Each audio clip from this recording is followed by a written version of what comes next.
But anyway, so I'm opening up my present, and I'm opening the side that's facing away from me, and I start feeling around on it, and I can tell it's a box. And so many things come in boxes that just feeling like a cube box, you don't know what it is.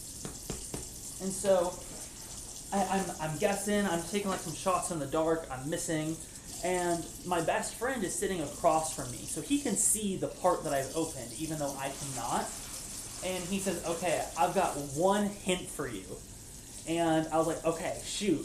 And he said, League of Legends. And I was confused. I bet you don't like doing dishes. I don't like doing dishes at all. It's awful and terrible, and I'm so tall, and I don't like having to like reach down into the sink. So his hint for me is League of Legends. And I'm just so lost on what that could be, because League of Legends doesn't really have any physical products. So I was thinking like maybe it was a statue or something. And so I shot a couple guesses of like maybe it was a fan-made creation that Isabella had bought me. And after a couple failed guesses, he said, okay, one more hint. Who plays League of Legends? So my hints for guessing this gift was League of Legends and then who plays League of Legends. And 1 second later, I was like, it's a rice cooker. And I was right. And Isabella was like, what? How? How could you possibly have known that? But it's because me and my best friend, we're on that same wavelength, man.